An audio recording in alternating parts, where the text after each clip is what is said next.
que population est respectée ba autorité ba dirigeant mboka.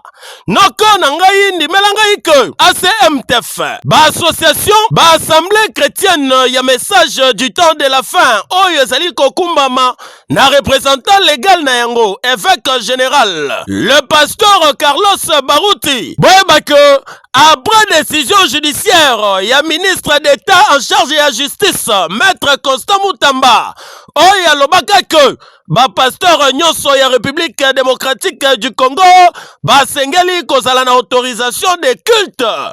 Ndeko ya Congo tala en franche collaboration entre maître Constant Mutamba na pasteur Carlos Baruti ba disposition nyonso ezwamaki kitoko pe samedi 3 mai oyo ba pasteur nyonso ya ACMTF ba s'enregistraki kitoko ndenge bozali komona pe 3 jours après bango nyonso bakitaki awa na palais de justice pona ko récupérer ba carte na bango o ezali autorisation de culte et salemaki kitoko na ambiance ya kosakana te na ordre pe ba pasteur misusu ba sengeli kolanda exemplaire kolo nzambe biso to botami na Congo to kola ngisasa to na posa mboko e progresser ba to kola ngaza mona pasteur Baruti to mona pasteur na bakartite to mona ngote mais il y a que ça réforme. Pourquoi ça réforme? Pour tuer le pasteur au Bazali. Dans chaque aspect, dans chaque confession, tu peux voir le pasteur combien. Bah, puis placer nini. Il y a un autre tué l'élo, qu'on a carte. Aux alliés ACMTF, il y a pasteur Baruti, il y a un tué awa, qu'on va passer plus de 200, 300. Tu es aux carte Nabiso, et pas ministre de la Justice. Mais il y a tout été et côté de Moutémalanga qui pensait que ça ordonné. À un ordre. Au côté de la Kabandi, il y a tout été à Balabalate. Je vous dis, tu as un brebis de Balakat. Vous avez un ville mobilisé. Tu as un quartier.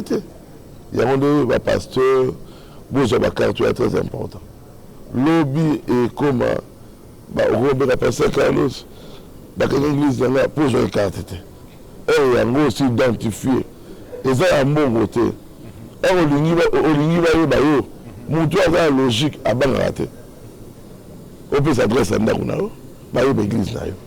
L'État fait une église. Pour se promener l'église, l'État va intervenir. Il ne peut pas dire qu'un pasteur a un enseignant, alors qu'il dit qu'il y a masse. Je ne sais pas si il y a reçu la carte. Dans le ministère. Mais rejoindre des autres, il faut savoir un groupe Morobo, ou un groupe ACMTF, il faut un groupe.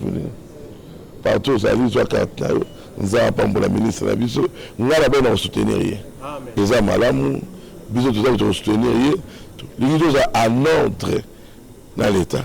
Nous avons pas pour la ministre. Qui a dit que l'absence ya pasteur Baruti Kasongo ACMTF elingaki kobunga di botala sikoyo pasteur Carlos Baruti les descendants valables azali ko continuer ko tambwisa ACMTF toujours na nzela nkolo surtout na kolakisa nzela na ba pasteur misusu sikoyo na Congo tolo ba vérité ACMTF bangonde bazali légalement établi bazali na autorisation de culte o endimami na ba autorité ya l'État ba pasteur suivez les pas et gozala kitoko na excellence maître Constant Mutamba tokopesa longonya pour la remise en ordre na secteur oyo ya ba église na Congo po ntsanga pe ekomaki trop. Ah oui.